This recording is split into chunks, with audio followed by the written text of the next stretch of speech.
Napakatigas ng gulong guys. Nakailang palo ako ng maso niyan. Siguro mga 15 minutes bago ko nilabas yung gulong. Kasi kumapit yung bid ng gulong sa kabilang side ng rim kasi nilagyan pala nila ng panty. So ang diskarte na yan, ginagamit yan ng ibang tireman para mapasukan nila ng hangin ang gulong. Lalo na kung bago ang gulong. Pero ako guys, never ko yan nagawa kasi may blaster naman ako.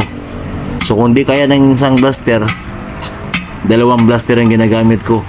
Pero depende pa rin yun sa posisyon ng gulong. First try, ilapat ko muna yung gulong sa rim, nakahanger.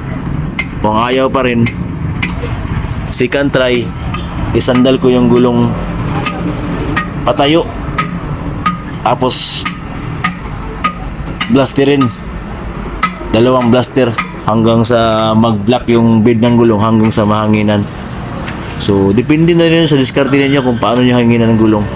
So, kung ano yung diskarte niyo guys, share niyo naman, video mo naman para pwede yan kung magpagkuhanan ng diskarte sa mga kasamahan nating tireman.